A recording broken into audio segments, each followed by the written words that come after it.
स्थापना करी। सुखदेव जी कहते हैं प्रभु के चरित्र अनंत हैं, परीक्षित कहां तक कहें। तुम बोलो तुम क्या सुनना चाहते हो, समय सीमित है।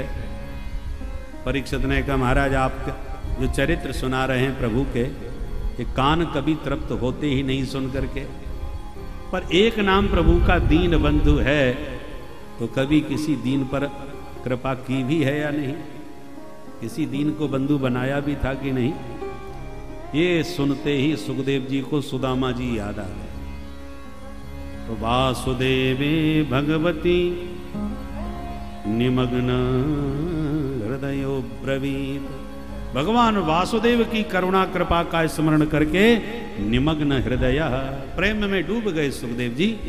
और फिर सावधान होकर के सुदामा जी का परिचय दिया।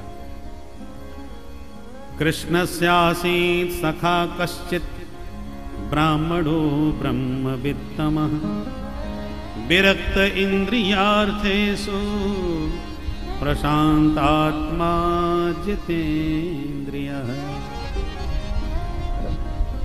सुदामा जी महाराज भगवान कृष्ण के मित्र हैं, ब्राह्मण हैं, ब्रह्मविद वरिष्ठ हैं और साथ ही साथ इंद्रियों से विरक्त रहने वाले हैं, प्रशांतात्मा हैं और इंद्रियों पर संयम रखने वाले हैं। 2 अध्यायों में सुदामा जी का चरित्र गाया, पर एक बार भी सुदामा नाम नहीं लिया, व्यक्तित्व का परिचय दिया।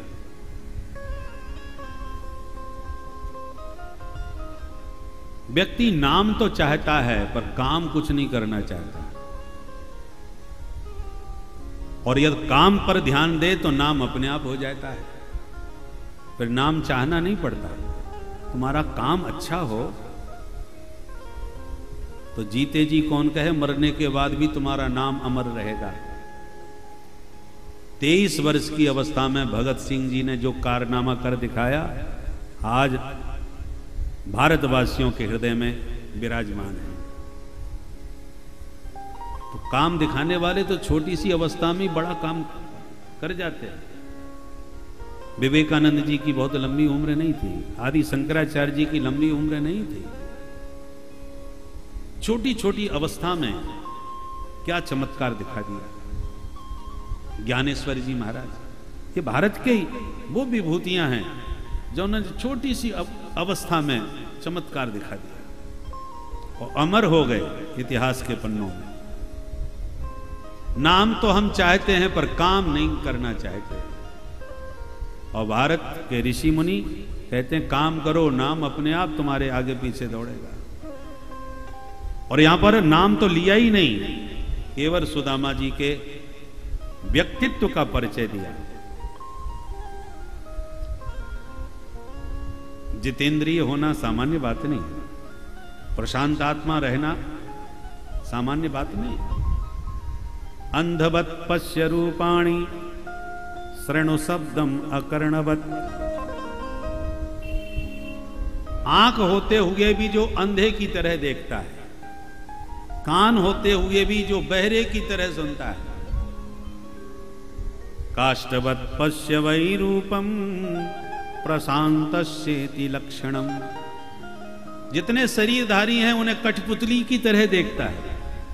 दुकान पर, कपड़े की दुकान पर जाओ तो पुतले लोग खड़ा कर देते हैं और कपड़े पहना देते हैं, देखने में बड़े खूबसूरत लगते हैं, पर उनकी खूबसूरती को हम देखकर प्रशंसा करते हैं, कितना गजब का बनाया है, पर उससे दीवाने नहीं हो जाते, उसमें आसक्त नहीं होते। जानते हैं मिट्टी के पुतले हैं, चाहे जितने खूबसूरत हों। उसी प्रकार काष्ठवत पश्य वै देहम, संसार के शरीरधारियों को देखते हैं, परंतु उस शरीर में भगवान की कारीगरी देखते हैं। ठाकुर जी ने क्या बढ़िया नाक नक्शा बनाया है, क्या सुंदर पुतला है, क्या सुंदर पुतरिया है, परंतु ये सब मिट्टी के पुतले हैं। इसलिए दृष्टि चाहे कोई कितना भी खूबसूरत हो, उसके सौंदर्य का वर्णन करेंगे, उसका दर्शन करेंगे, निहारेंगे, पर उसमें आसक्त नहीं होंगे, क्योंकि जानते हैं कि मिट्टी के घटे कभी भी फूट सकते हैं। ऐसी दृष्टि रखने वाले महापुरुष को प्रशांत आत्मा कहते हैं। प्रशांतस्येति लक्षणम, ऐसे हैं सुदामा जी महाराज। इनकी धर्मपत्नी सुशीला जी बेचारी बड़ी दरिद्र हैं। और भागवतकार की दृष्टि में दरिद्र कौन है? जो अपने जीवन में असंतुष्ट रहता है। कभी कभी धनहीन व्यक्ति भी मन से बड़ा धनवान होता है, और कभी कभी बहुत श्रीमान धनवान व्यक्ति भी मन से महादरिद्री होता है। इसलिए जब आवे संतोष धन सब धन धूरी समान। जीवन में संतुष्टि मिले, तो थोड़े में भी यदि आप संतुष्ट हैं तो आपसे बड़ा धनवान कोई नहीं। शंकराचार्य जी, आदि शंकराचार्य जी ने प्रश्नोत्तरी नाम के ग्रंथ में लिखा है, कोवा दरिद्रो, दुनिया में दरिद्र कौन है? बोले विशाल तृष्णा, जिसकी तृष्णा बहुत बढ़ी हुई है वो महादरिद्री है। एक श्रीमान जी ने अपने मुनीम जी से पूछा कि ये बताओ कितना धन है मेरे पास। मुनीम जी 3 दिन के बाद हिसाब लगा के बोले, सेठ जी मोटा मोटा हिसाब लगा चुका कि 7 पीढ़ी आपकी बिना कमाए बैठ के खाए तो आराम से खा सकती है, इतना माल आपके खजाने में है। सुन के सेठ जी मूर्छित हो गए, घबराए। मुनीम जी ने जैसे तैसे होश में आए, क्या हुआ सेठ जी? अरे भैया मैनेजर साहब, 7 पीढ़ी तो खा लेगी, 8वीं को क्या बचेगा? उसे भूखा मारना है क्या? कल का पता नहीं, 8वीं पीढ़ी की तुम्हें चिंता पड़ रही है। ऐसे व्यक्ति महादरिद्री होते हैं। कितना भी पा जाएं, उनकी भूख कभी नहीं मिटने वाली। कल का पता नहीं, कोरोना काल में कितने चले गए, नोटों के बंडल सब धरे रह गए। जे राखे रघुबीर ते उबरे ते काल में, ठाकुर जी ने बचाया वही बच पाए। तो ये सब जानते देखते समझते हुए भी हम लोग सावधान नहीं होते। तो सुदामा जी तो कुछ भी घर में नहीं है, फिर भी बड़े संतुष्ट और प्रसन्न रहते हैं, पर सुशीला के मन में धन की चाह बनी रहती है। इसलिए सुखदेव जी ने सुशीला को दरिद्र कहा।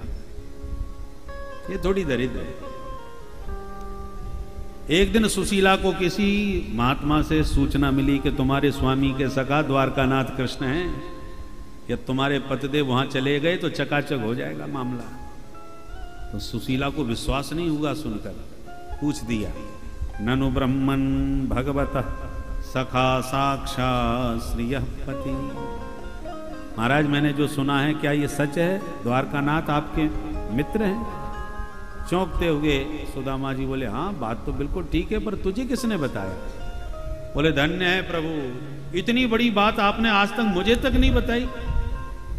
सोचिए जरा सुदामा जी का स्वभाव, छोटा मोटा अधिकारी भी हमारा मित्र बन जाए तो हम 50 लोगों को तो कह ही देंगे, पर यहां भगवान उनके मित्र हैं और आज तक उनकी पत्नी को भी पता नहीं। ऐसे निजानंद में मस्त रहने वाले संत सदगृहस्थ संत हैं। संतत्व जिसमें है वो संत है। उसके लिए जरूरी नहीं है कि वो घर परिवार छोड़ के जंगल में जावे तभी संत कहलावे। घर में रह करके भी व्यक्ति संत बन सकता है। दुर्वासा जी संतों में जाने जाते थे। अम्बरीश तो राजा थे, पर जब दुर्वासा जी के पीछे सुदर्शन पड़ा और भगवान के सामने आए तो भगवान यहां पर अम्बरीश को संत कह रहे हैं और दुर्वासा जी को विप्र कह रहे हैं। आप देखिए मूल में दुर्वासा जी से कह रहे हैं कि अहम भक्त पराधीना, यह स्वतंत्र एवं द्विज, द्विज संबोधन किया है कि पंडित जी मैं अपने भक्तों के अधीन हूं। और फिर क्या कहा, साधवो हृदयम मह्यम। अब बोलो, साधु अम्बरीश को बता रहे, साधु मेरा हृदय होता है, और दुर्वासा जी सामने खड़े हैं। अब जरा सोचिए, यहां साधु किसको मानोगे, अम्बरीश को या दुर्वासा जी को? दुर्वासा जी की तो सुन ही नहीं रहे। और अम्बरीश जो क्षत्रिय है, राजा है, उसे भगवान साधु का स्थान दे रहे हैं। साधुता जिसमें है वो साधु है। वो गृहस्थ भी हो सकता है, विरक्त भी हो सकता है। गृहस्थ विरक्त तो 2 रास्ते हैं, किसी भी रास्ते से आप लक्ष्य की ओर बढ़ सकते हो। एक रास्ता है शहर के बीच में से निकलता है, एक बाईपास होता है। बाद में आगे चल के हाईवे पे दोनों एक हो जाते हैं। अब यह है कि जरा शहर से निकलोगे बहुत सावधानी से आपको गाड़ी चलानी पड़ेगी, भीड़ बहुत मिलेगी। और बाईपास चले गए तो फर्राटे से चले जाओ, कोई परेशानी नहीं होगी, पर फिर तो लंबा लगेगा। अब आपको कौन सी रास्ता पसंद है ये आपके विवेक पर है। फेर करके जाना है इतना लंबा कि शहर घूमते हुए जाना है। गृहस्थ मार्ग से चलना ये भीड़ का मार्ग है, ये शहर के बीच का मार्ग है। और बाईपास होकर के जाना ये निवृत्ति का मार्ग है, साधुओं का मार्ग है। तो आप साधु बन करके भगवत प्राप्ति करें या गृहस्थ मार्ग से जाकर के। बहुत से महात्मा गृहस्थ हैं, भृगु जी हैं, वशिष्ठ जी हैं, विश्वामित्र जी, सब गृहस्थ ही तो हैं ये। पर साधु संत के रूप में समाज ने स्वीकार किया है, शास्त्रों ने भी स्वीकार किया है। इसलिए साधुता आचरण में होनी चाहिए। केवल कपड़े रंगने से कोई साधु यदि बन जाता तो ऐसे साधुओं की कोई भीड़ की कमी नहीं है। कालनेम और रावण भी खूब साधु बन करके आए थे, केवल कपड़े रंग करके। तो बाहर की साधुता नहीं, सच्चा त्याग कबीर का जो मन से दिया उतार। इसका मतलब यही नहीं है कि वेशभूषा से यदि कोई साधु है तो उसका कोई मतलब नहीं, महत्व नहीं है। नहीं, उसका भी महत्व है। भाई पहले पुलिस में भर्ती हो जाओ, जब भर्ती हो गए फिर ड्रेस पहनो पुलिस की, तब उसकी शोभा है। अब ड्रेस पहन करके पुलिस की आ गए और भर्ती भय नहीं है तो आपको पकड़ के जेल में डाल दिया जाएगा। समाज को धोखा दे रहे हो। पुराने जमाने में साधुओं की जमात चला करती थी, हमने देखी है बचपन में। हमारी जन्मभूमि पर साधुओं की जमात आती थी, उसमें भी उनके अधिकारी होते थे, 16 सरकार तक होते थे। ये 8 सरकार है, ये 10 सरकार है, ये 14 सरकार, ये 16 सरकार, ऐसे होते थे। अधिकारी रेंज होती थी उनकी, महात्माओं की। कोई भी क्षेत्र में कोई नकली पाखंडी साधु पकड़ा जाए तो पकड़ के लाते थे, उसको दंड देते थे। और सावधान, पहले कि उसका पूरा बायोडाटा लेते थे, किस परंपरा से हो, किस संप्रदाय से हो, सदगुरु तुम्हारे कौन है। यदि वो नहीं बताया तो खूब जम के पिटाई करते थे। पाखंडियों का प्रपंच नष्ट करने के लिए, समाज को पाखंड से बचाने के लिए साधुओं में ये परंपरा थी जमात की। संत भी अधिकारी हुआ करते थे। तो कहने का तात्पर्य यह है, पुलिस में भर्ती होने के बाद जैसे वर्दी अच्छी लगती है, ऐसी पहले जीवन में साधुता आए। साधुओं के संग में रह के पहले भीतर से साधु बनो, और भीतर से जब साधुता आ जाए फिर वेश बनाओ, तब उस वेश की शोभा है। और केवल बाहर का वेश बनाया, भीतर से साधुता नहीं आई, तो वो वेश साधुता को कलंकित करने वाला हो जाता है। सुदामा जी गृहस्थ हैं और परम संत हैं, सदगृहस्थ संत। इसलिए सुखदेव जी ने कितनी ऊंची ऊंची उपाधियां दी हैं। विरक्त इंद्रियार्थेषु प्रशांतात्मा जितेंद्रिय। सुशीला ने कहा, महाराज एक बार मेरे निवेदन पर आप अपने सखा का दर्शन करे आओ, आपकी बड़ी कृपा होगी। जैसी ये सुना तो सुदामा जी को उमंग उठी। बहुत दिनों से मेरा भी मन था दर्शन करने का, ब्राह्मणी बोल रही है तो मौका बहुत बढ़िया मिल रहा है। अच्छा ब्राह्मणी तू कहती है तो चला जाता हूं, पर क्या लेके जाऊं, खाली हाथ नहीं जाना चाहिए।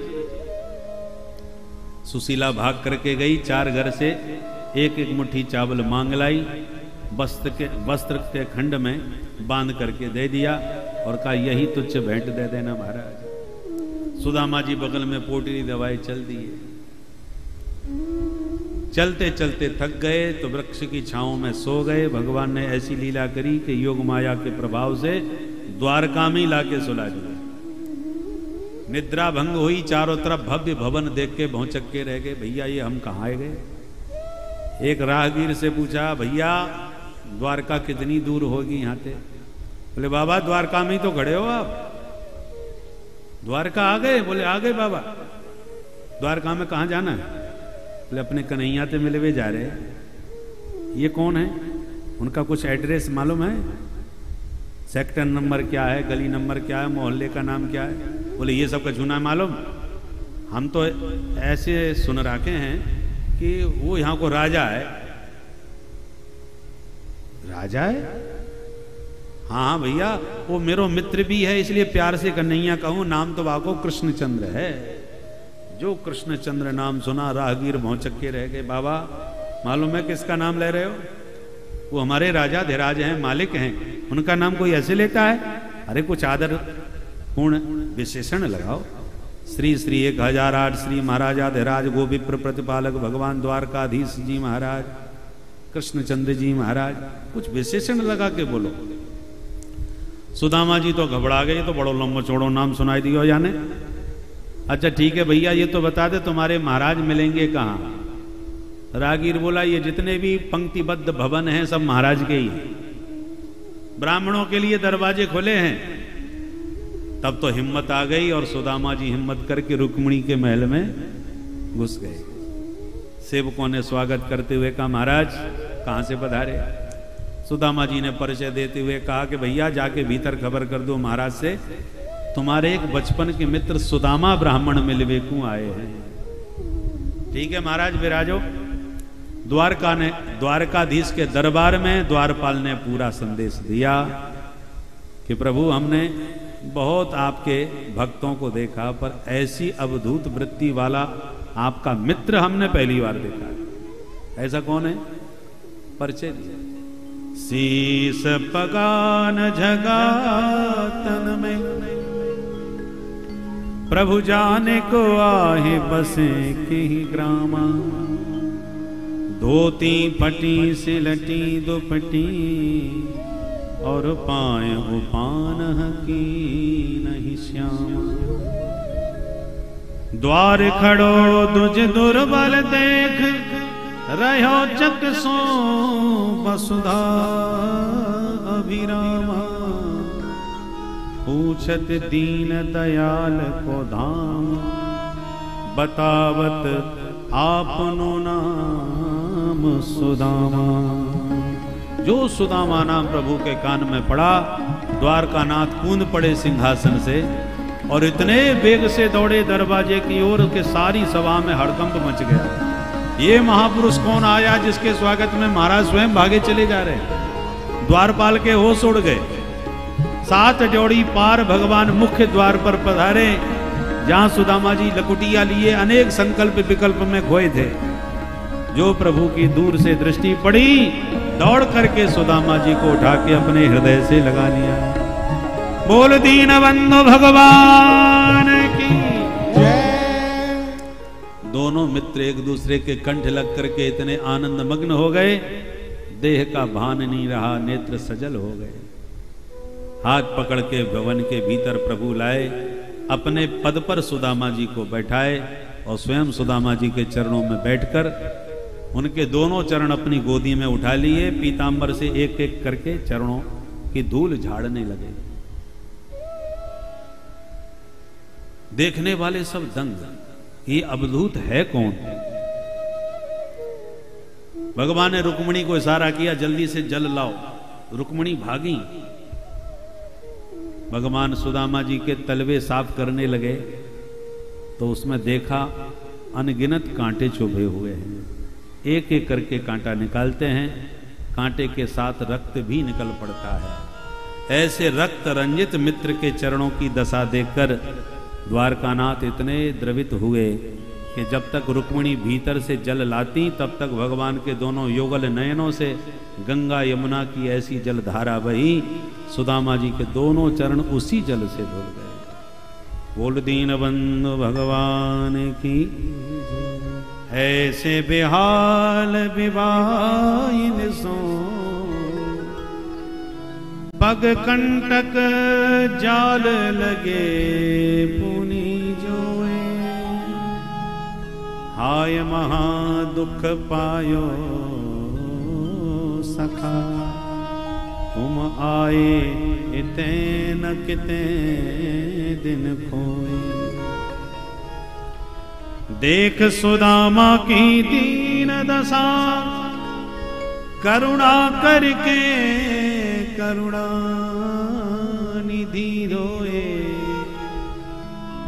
परात को हाथ छुओ नहीं, नैनन के जल सो पग धोए। प्रीतो विमुंचयन बिंदून नेत्राभ्याम पुष्करे क्षण। रुक्मिणी जल लेके आई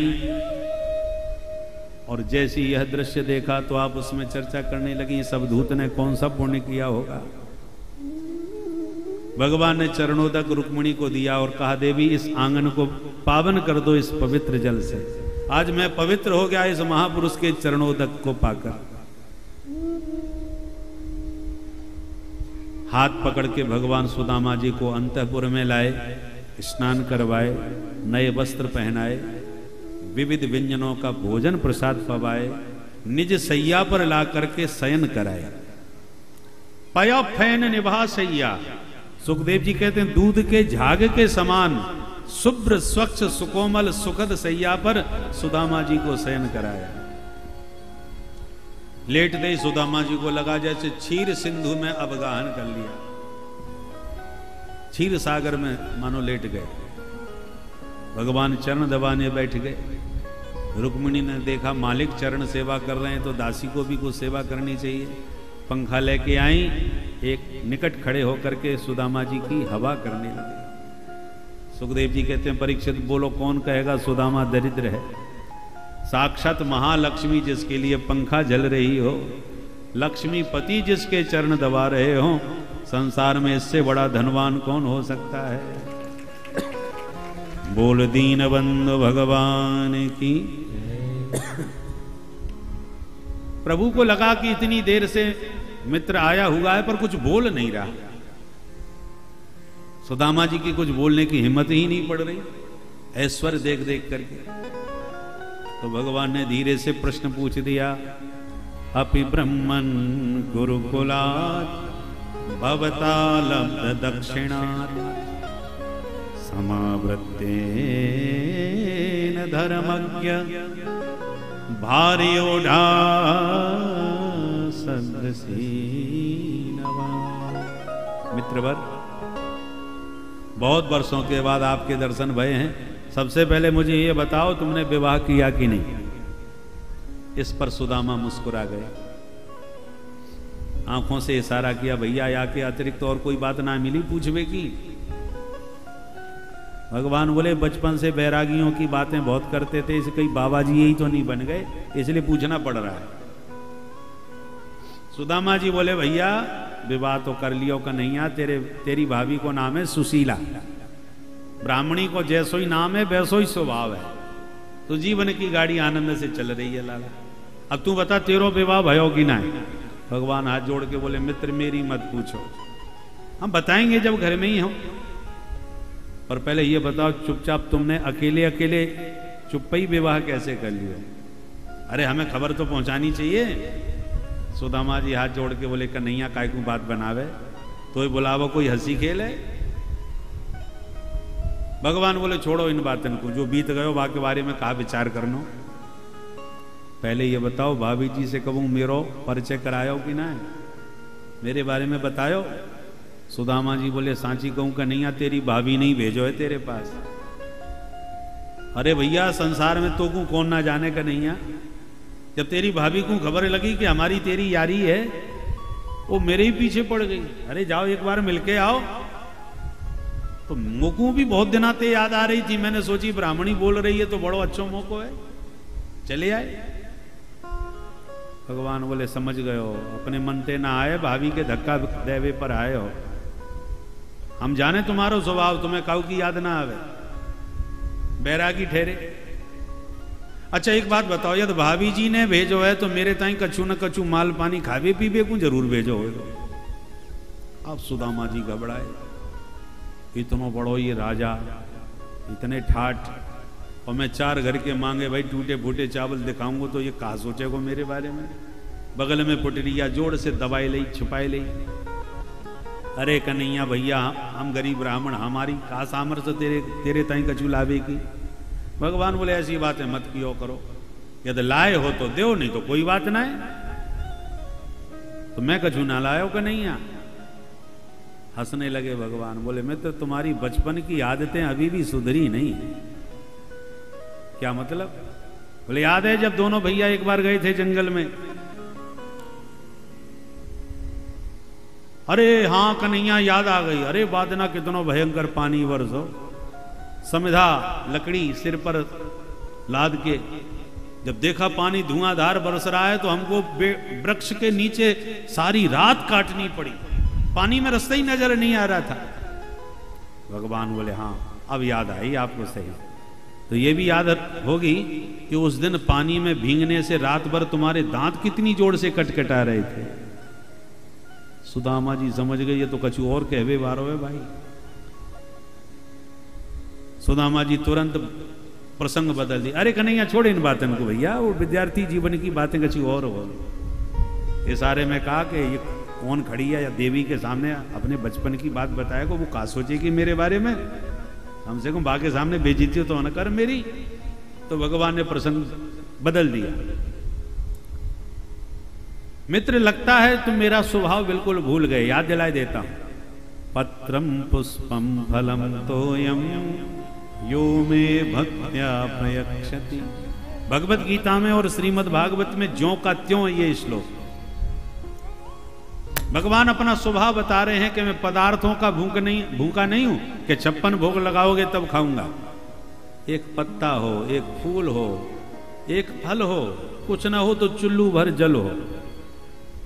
शर्त केवल इतनी है यो में भक्त्या प्रयक्षति, भक्ति भाव से भरा हुआ वो पदार्थ होना चाहिए, प्रेम में पगा होना चाहिए।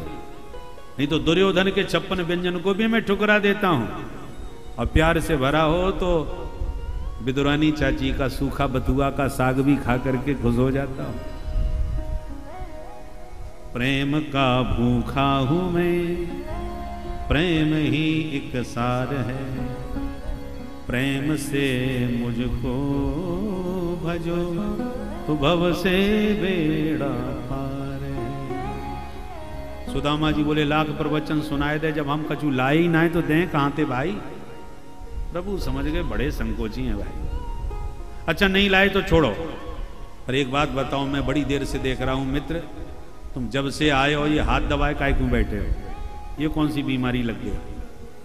सुदामा जी बोले बीमारी का चुना है, पैदल चल के आए अपनी इतनी यात्रा करके तो थोड़ा बहुत हाथ पैर में दर्द है ही जाएगा। भगवान बोले इसका मतलब हाथ में दर्द है और हम फालतू में ही पैर दबा रहे हैं। अरे लाओ हमें पकड़ाओ, तुम्हारा हाथ दर्द को इलाज करूं। सुदामा जी बोले तेरे हाथ जोड़ू का नहीं है, हाथ से हाथ मत लगई। भगवान बोले अब तो तुम्हारा इलाज हम करके ही रहेंगे, कछु कह लो। भगवान ने जबरदस्ती हाथ आगे बढ़ाया और स्वयं जहार किमिदम इति पृथुक तंडुला, जो पोटली दबी थी बगल में उसे पकड़ के एक झटके में खींच लिया। और भगवान बोले या पुटरिया में कहा है। सुदामा जी तो मुंह लटकाए रह गए। प्रभु ने पोटली खोली और जो तंदुल देखे एक मुट्ठी भर करके अपने मुखार बिंद में डाल लिए। इति मुष्टिम सकरत जगजुहा द्वितीयाम जगदुमाददे तावत् श्रीर जग्रहे हस्तम तत्परा परमेष्टिना। एक मुट्ठी चावल तो पा गए, दूसरी मुट्ठी चावल जब हाथ में लिए तो रुक्मिणी ने हाथ पकड़ लिए, आंखों से इशारा किया मैं जानती हूं आप क्या कर रहे हैं। एक मुट्ठी चावल में एक लोक की संपदा उसे दे चुके हैं, अब सब कुछ दे के क्या स्वयं सुदामा बनने का विचार है? इसलिए हाथ पकड़ा, अथवा इशारा किया कि कच्चे चावल भावुकता में पाए जा रहे हो, बाद में पेट खराब ना हो जाए। अथवा इसलिए हाथ पकड़ा कि एक संत का लाया प्रसाद है, अकेले अकेले कैसे पाए जा रहे हो? संत का प्रसाद परिवार में बांट के पाना चाहिए, भले एक एक कण मिले सबको। प्रसाद से पेट नहीं भरता, प्रसाद को वितरण किया जाता है। जीवन में पद प्रतिष्ठा पैसा जो भी प्राप्त हो उसे प्रसाद समझ के स्वीकार करो। जितनी आवश्यकता है उपभोग करो, बाकी जो दिया है उसका उपयोग करो। समाज की सेवा में, धर्म रक्षा में, राष्ट्र सेवा में, जहां तुम्हारी श्रद्धा निष्ठा बनती हो धन का सदुपयोग करो, उपभोग भी करो, उपयोग भी करो।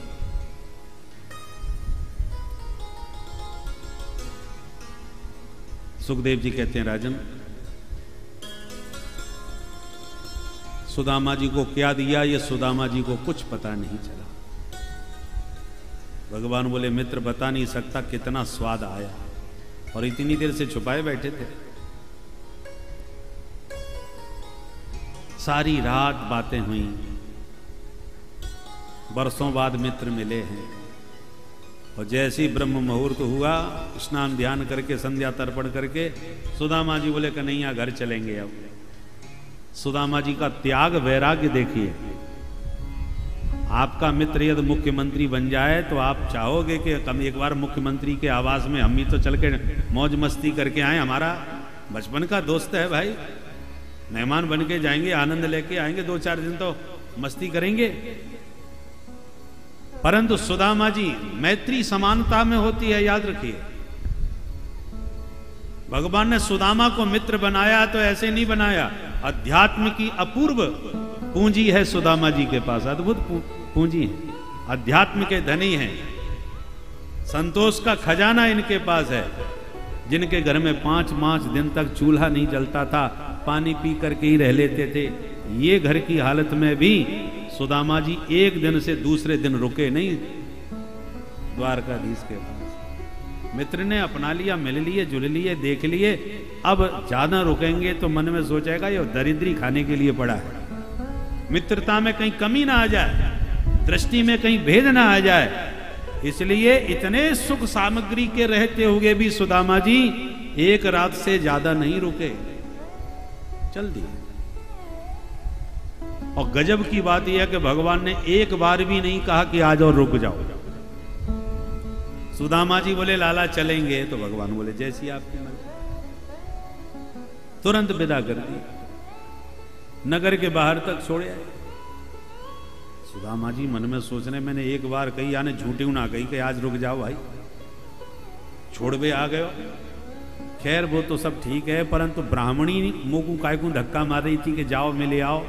मैं उसका मनोरथ जानता हूं, सोच रही थी कि कुछ माल मिलेगा राजा के यहाँ से, घर का काम खर्चा पानी चलेगा, कुछ तो 5-7 दिन की तो व्यवस्था चली जाएगी, इसलिए भेज रही थी। और जब मैं खाली हाथ जाऊंगा तो ब्राह्मणी बड़ी दुखी होगी, या मेरे कन्हैया को न जाने काका बोलेगी, तो बड़े भारी राजा बने फिर रहे हैं, ये फूटी कोणी ना दी। मेरा कन्हैया बड़ा भोला है, भूल गया होगा, एक बार याद दिला देता हूं। शिष्टाचार कहता है कि कोई आया है, वो भी ब्राह्मण हो, बिना कुछ दिए खाली हाथ थोड़ी विदा किया जाता है। सुदामा जी बोले, कन्हैया अब तू चल घर में आराम कर, मैं तो वैसे धीरे धीरे घर में पहुंच ही जाऊं। भगवान बोले, जो आ गया। तो लाला ये तो बताया था, तूने आती भाभी को समाचार जैसे पूछो, ऐसी जाती भाभी तेरो समाचार पूछेगी, तो तेरी भाभी से क्या बोल दूं ये बता। भगवान बोले, अरे मैं तो भूल ही गयो, ध्यान से भाभी जी से मेरी राम राम बोल दियो। सुदामा जी बोले, ये कोई समाचार हो? अरे राम राम राजी खुशी तो बोल ही देंगे, कोई खास बात हो वो बता। बोले, खास बात ये कहनी है मित्र कि दोबारा जब भी द्वारका में आओ तो भाभी जी संग में जरूर आनी चाहिए, दोबारा अकेले अकेले मत आइयो, ये कह दीजिए भाभी जी से। सुदामा जी समझ गए, अब तो बहुत याद दिला दी, अब जा से दादा और कहा कहें भैया, या को मतलब पूरी तरह से विदाई है गई। ठीक है भैया, भगवान ने चाहा फिर मिलेंगे, और सुदामा जी चले गए। न प्रभु ने हाथ में कुछ रखा और न सुदामा जी ने हाथ पसारा, रास्ते में सोचते जा रहे हैं क्या, क्वाहं दरिद्र पापिया क्व कृष्ण श्रीनिकेतन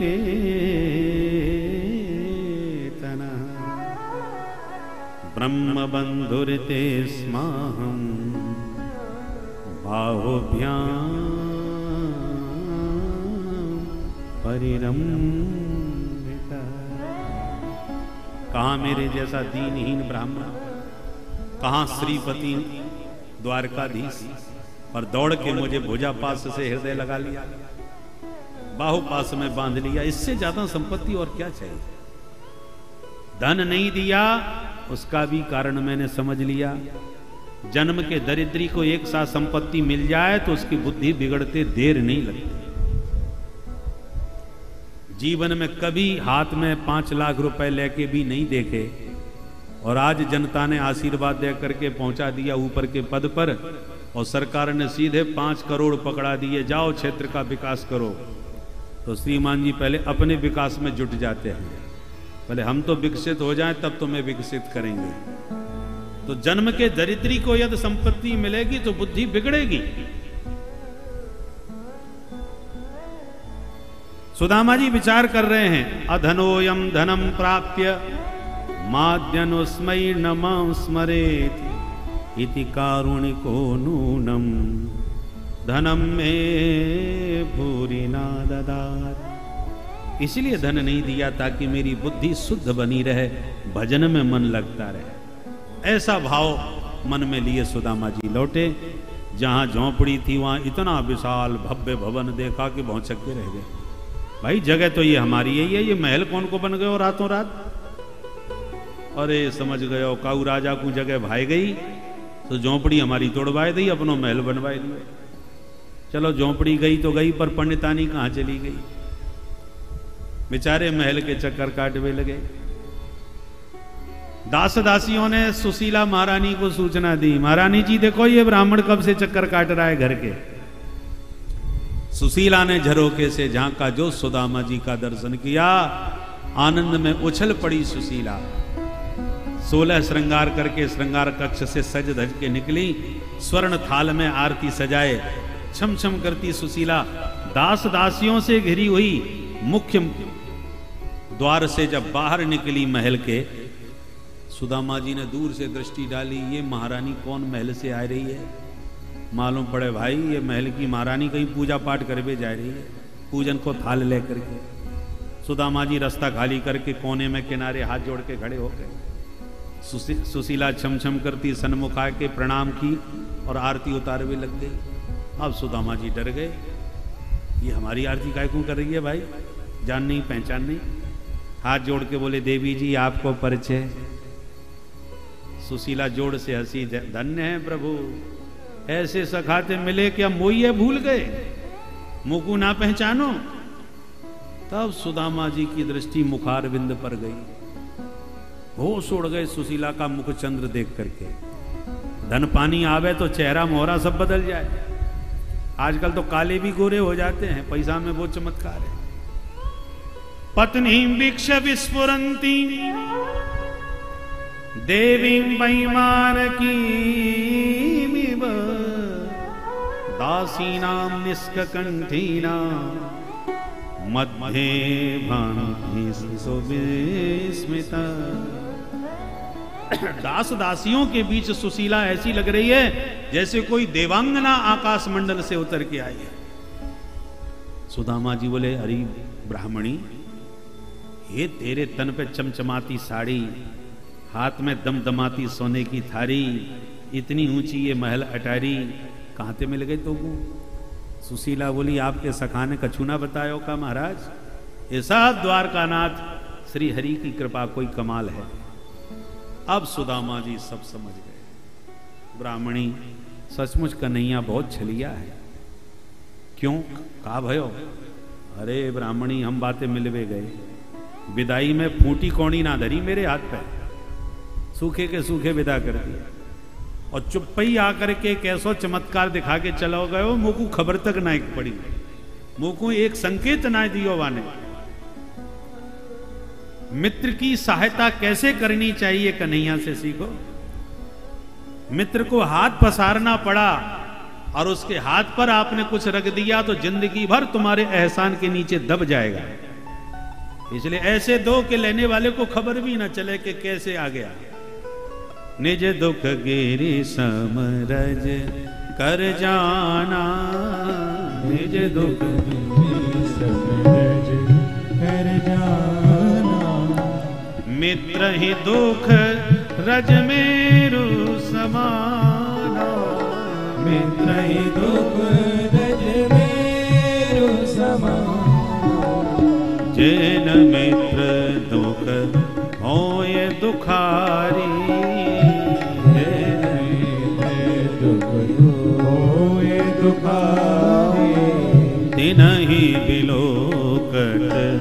पातक भारी